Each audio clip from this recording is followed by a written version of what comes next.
we're facing this massive hyperinflation or this massive economic collapse in this country. I mean, your guest, Gerald Celente, right on the money with his information. This is coming to America, and I'll tell you what, DHS knows this, that they know that they can't stop this. They know that the dollar is going to collapse. They know that because of this, there's going to be class warfare, and that's the other leg of the table. And so when you have the racial component combined with the economic component, the class warfare, I'm going to tell you, they're expecting riots. They're expecting, not only expecting it, but they're seeding they're actually seeding it. For example, they've got, my source is telling me, according to the information that he's found, for example, Louis Farrakhan and others, now he would not name others, but others are on the payroll of the CIA. This is what my source is saying, allegedly, okay? Allegedly, Farrakhan is on the payroll of the CIA. Why? For what purpose? Well, to enhance and to facilitate the discord, the racial discord in this country. That's what's taking place. But they know they can't stop the collapse of the dollar. Obama, Bernanke working together to tank the dollar, the U.S. dollar, on purpose. I mean, they are destroying this country, and they're not going to leave until they're done. Well, when I say destroying the country, they're fundamentally changing the country.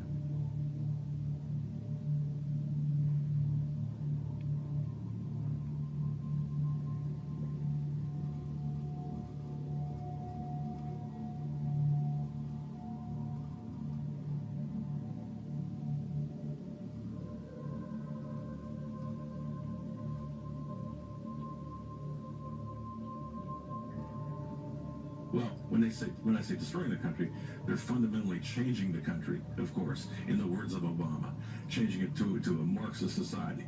Which is destroying the country. Exactly.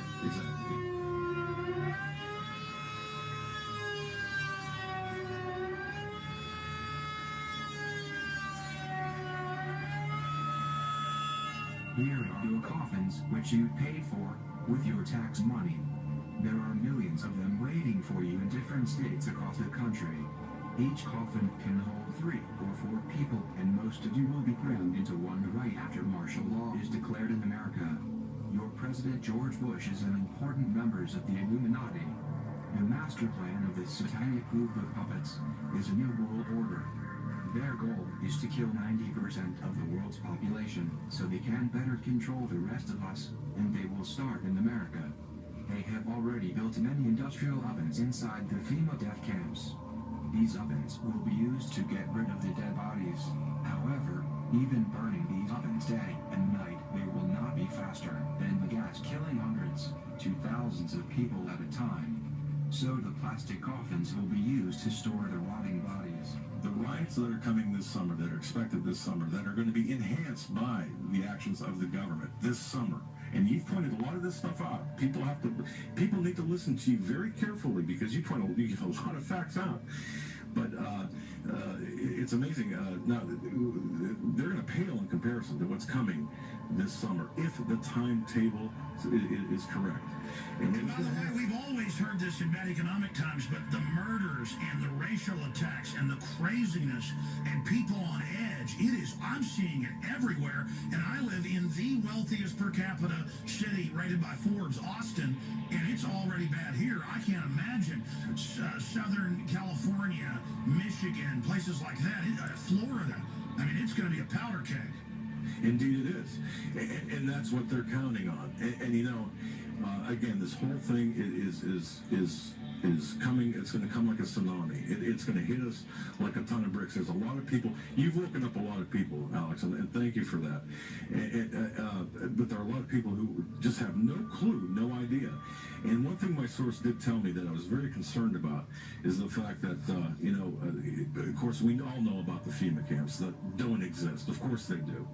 They're disaster relief centers, according to, their names.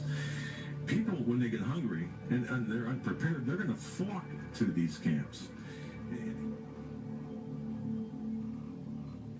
The most important thing that the American people should remember is how George Bush came to the White House.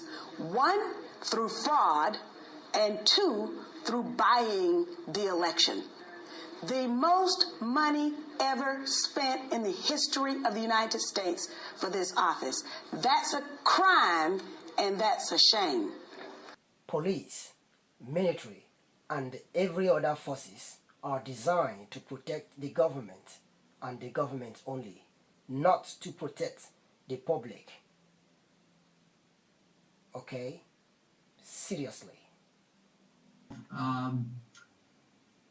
Diplomacy by the United States is unacceptable. That the United States would finance either directly from the State Department or through various front organizations such as the National Endowment for Democracy should support local groups to serve U.S. interests domestically. The National Endowment for Democracy is really an outgrowth of the CIA. And you can look at its profile. It has, in fact, one of the former directors of the National Endowment for Democracy said, "We are doing legally what the CIA used to do." Okay? And you look at their mandate, well, their mandate is to support U.S.-style democratization throughout the world. Now, U.S.-style democratization, we know what it is. We know what it is. It's the antithesis of democracy.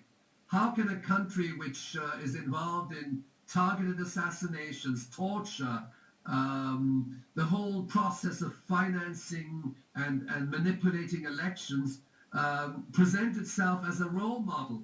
Washington did join hands with those seeking to replace Gaddafi and take over power in Libya. To help prop them up, the U.S. pledged to funnel billions of dollars of Gaddafi's frozen assets to the Transitional Council. I am currently drafting legislation at the request of the State Department and the administration that will authorize the transfer of available cash assets to the Council. But the support from Washington comes not only in money and Tomahawk missiles, but also in military command. One of the commanders of the Libyan rebel army is General Khalifa Hifter, a longtime Gaddafi defector. He lived in a Washington suburb for the last 20 years, before he took off to Libya in March this year to command the rebel forces. Khalifa Hifter lived just minutes away from CIA headquarters, although any intelligence connections have never been officially confirmed.